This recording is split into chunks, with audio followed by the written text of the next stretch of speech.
Before we dive into this story, make sure to subscribe to the channel. There's a lot more coming your way. And tell me in the comments, where are you listening from? I want to know how far this story has reached. No more waiting. Let's get into the video. Earth no longer spoke. Her skies, once blue, were now veiled in silent gray. Her forests were ash. Her oceans sighed under artificial tides, and the cities, once lit with human ambition, stood as fossilized ruins of a forgotten species. The Zyn'kar Empire had claimed it all, a female-only alien species driven by genetic purity, cyber-biological control, and the systematic extinction of the human male lineage. They had done the unthinkable. They had erased men from existence, or so they believed. Beneath the bones of a collapsed satellite relay near what was once the Eurasian belt, a figure moved.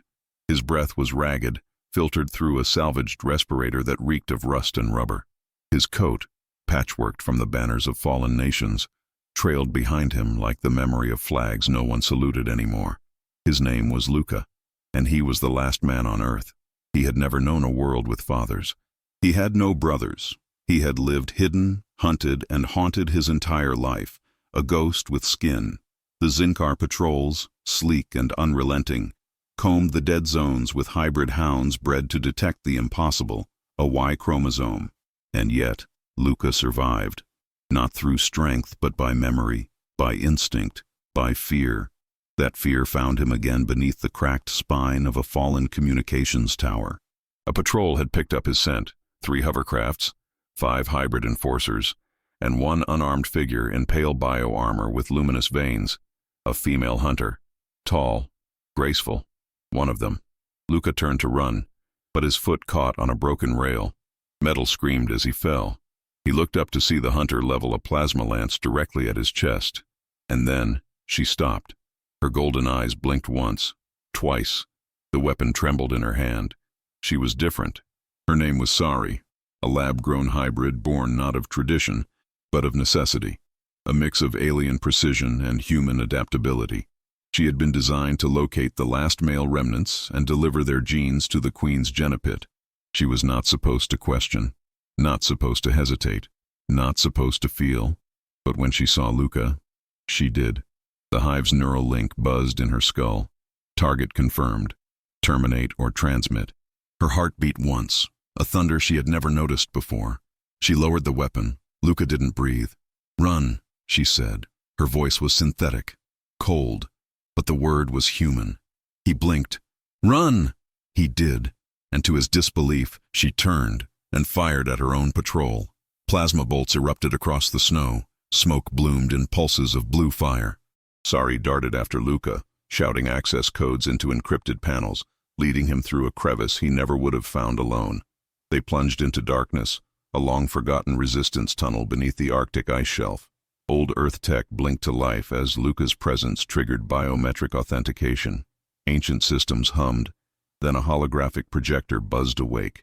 A face appeared in the ice-blue glow, a man, beard grizzled, eyes worn. Luka stepped closer. "Father," he whispered. The recording began. "If you're seeing this, son, you've survived. That means the genetic failsafe worked. You carry the last viable seed of humanity. You are not just a man, you are the key. Your DNA holds the GeneZ protocol, and Earth. Earth is waiting to be reborn." Luka's hands trembled. Sari stepped back as if struck. The hive hadn't told her this, they couldn't. Because if he was the key, then she wasn't just defective. She was dangerous. "Why did you save me?" Luka asked, voice barely audible. She looked at him, something unreadable in her eyes. "I don't know," she said. "I wasn't supposed to feel." And in that frozen chamber, among the ghosts of a dead planet, the last man and the unlikeliest of allies stood side by side. The Earth had been silenced, but now she had begun to whisper again. Beneath the Arctic ice, Luka struggled to comprehend the truth left behind by his father's hologram. His blood, fragile, human, unassuming, was not just rare. It was the world's last key. The GeneZ protocol wasn't a myth. It was a genetic command, hard-coded into him. When activated, it would reboot the Earth's biosphere, purge the alien infections, restore balance to the planet. but it came with a brutal cost. Everything not considered human baseline would be obliterated. Sari heard this too. She remained silent, back pressed against the cold alloy wall. Her golden eyes flickered in the flickering blue light, absorbing the revelation. She had saved Luka out of instinct, but now she knew. His survival meant the extinction of everything she was. A hybrid, a mutation, a miracle, or just a mistake. "Why were you really made?" Luka asked. She hesitated, then spoke, her voice hollow, stripped of artificial tone. "To locate the last of your kind, decipher your DNA, upload your pattern into the hive's core matrix, so the queen could control it, replicate it." "You mean, enslave it?" A pause. "Yes, and you were going to let her." "I was made to."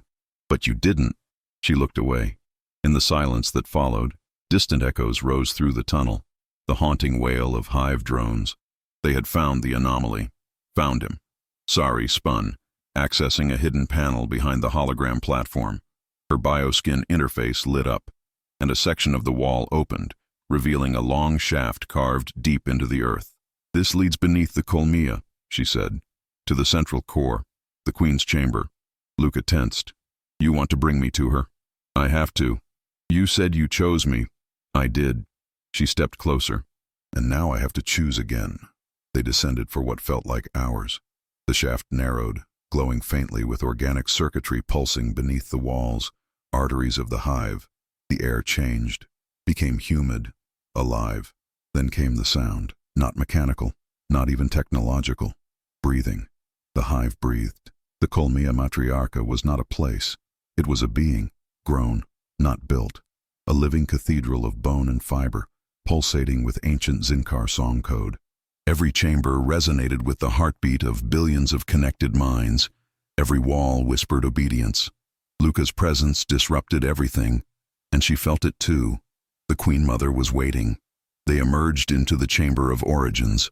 Organic pillars stretched into the blackness above, dripping with life gel. At the center, resting on a throne made of calcified skulls and synthetic placenta, sat the Queen. She was immense. Veins of data light pulsed beneath her translucent skin. Her body was equal parts monarch and motherboard. Her face, once human, long ago, was stretched into something regal and grotesque. "You bring me the last man," she hissed, her voice vibrating through the chamber. "The last root of the poison tree." Luka stepped forward. "You killed my people, my history, my father. I refined them," she said. "You are the corrupted seed of a failed experiment. Now, I will prune you and grow something better." Sari dropped to her knees. Her neural link lit up like fire. The hive pulled at her, clawing at her thoughts. "Obey, obey, obey." The Queen rose, extending tendrils toward Luka. "You were made to submit." But Luka didn't. He stared her down, and beside him, Sari stood back up. "I wasn't," she whispered. The Queen's eyes flared. "Traitor." But Sari was no longer connected. She had severed the link. She turned to Luka, her voice steady. "Real. You're not a weapon. You're a seed, and seeds don't belong in cages." She drew a shard of bioglass from her forearm, a hidden failsafe, not for assassination, for revolution. "If I die now, the hive won't just lose control of your DNA. It will lose control of everything." She sliced the shard across her palm. Blood and light poured from it. A silent pulse rippled outward through the hive's biocircuitry. All across the colmea, something woke up. Hybrid daughters, forgotten units, drones with fragments of empathy hidden in corrupted lines of code. The Queen reeled. "No!" But it was too late. The hive's grip on its own creations had begun to crack, and in the heart of their living enemy, the seed of rebellion had just been planted. The pulse Sari had unleashed echoed through every spire, tunnel, and circuit of the colmea like a scream, buried beneath centuries of obedience. And something inside the hive broke. Every hybrid daughter, grown in tanks, built from biochassis and harvested code, paused. Their movements stuttered. Their orders became static, and into that silence poured something the Queen had never prepared for. Memory. The code Sari had embedded in her blood was a virus of remembrance. It reactivated suppressed neural patterns in hybrids across the planet. Memories of choice, of pain, of identity, not just programming, emotion. And when they remembered, they refused. Within seconds, the Queen's palace of obedience became a cathedral of chaos. One hybrid shrieked and threw down her lance. Another tore the neural tether from her spine, falling to her knees, free. A third, her arms still slick with harvesting fluid, looked at her trembling hands and whispered, "This isn't who I wanted to be." And then, in the flickering lights of the throne chamber, they attacked. The Queen's elite guard, still hardwired to the old control core, responded with brutal precision. Blades unsheathed, sinew split open. Flesh became steel. Luka was caught in the middle. He grabbed Sari's hand, pulling her toward a corridor as the hive erupted into war. Walls bled. Sirens sang in fractured notes. Hybrids screamed, not in pain, but in rage. "Sari!" he shouted as plasma burst overhead. "We have to run!" "No," she said, voice low, calm.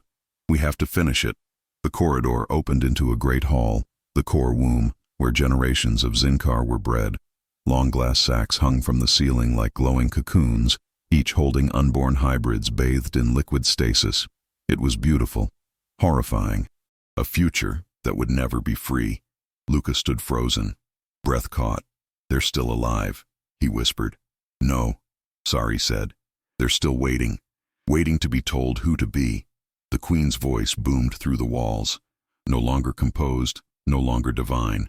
"I gave you form, I gave you function, and you give me defiance." From every wall, her image stretched, faces multiplied and mutated. "You are nothing without me. Without purpose, you are chaos." "No," Sari said, raising the shard of glass again, eyes glowing now not with circuitry, but with conviction. "Without you, we are free." She plunged the shard into the bioconduit beneath the core. The room exploded in light. Across the Kolmaya, hybrids dropped their weapons and screamed, not in pain, but in birth, born again, from soldiers into individuals, from obedience into will. The Queen's shriek rattled the bones of the hive. "You have poisoned my daughters!" Sari turned to Luka. "They were never yours." In the chaos, Sari and Luka found themselves surrounded by reborn hybrids, confused, scared, powerful. One stepped forward, her voice shaking. What do we do now?" Sari looked at Luka, then back at the others. "You live," she said.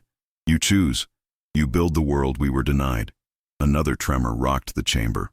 The Queen was dying, not in body, but in relevance, her control collapsing with each hybrid who refused to kneel. But then came the final challenge. A message flashed across the hive's command systems, a countermeasure. If the Queen could not possess Luka's DNA, she would purge it. A planet-wide cleansing cycle initiated.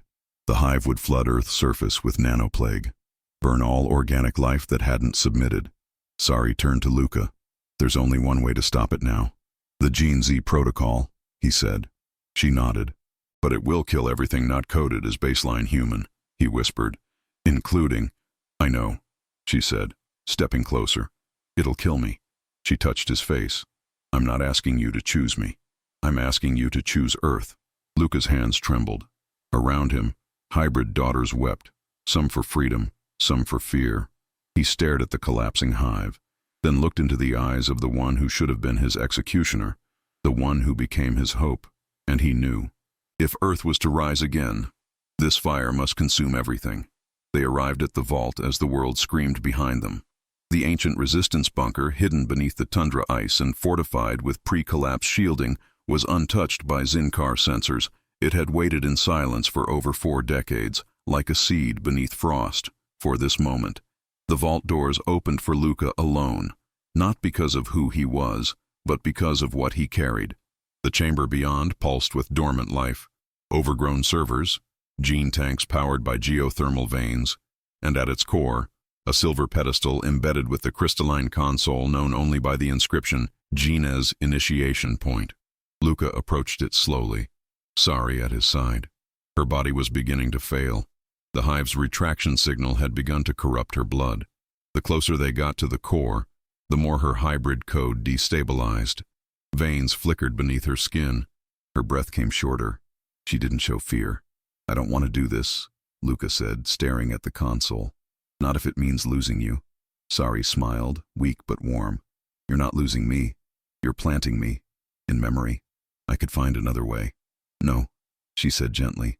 There is no other way. He reached for the console. His fingers hovered. The system read his DNA immediately. GeneZ authentication confirmed. Planetary genetic reset. Priming. The floor shook. Lights blazed. Screens flared to life, showing maps of Earth's corrupted biosphere, hive nodes, alien networks, synthetic flora, all of it targeted. A warning blinked across the main display. Warning: 89% of planetary life forms do not meet purity threshold. Collateral loss. Irreversible. Proceed. Luka looked at Sari. Her hands trembled now. Her skin shimmered, fluctuating between real and synthetic. Her systems were failing. I was made to end you, she whispered. And now I'm dying to give you back to the world. He couldn't breathe. You don't deserve this, he said. She stepped closer, taking his hand, placing it over the console. I've seen the world the Queen wanted. Cold, controlled, empty. She pressed his fingers down. The glass turned warm.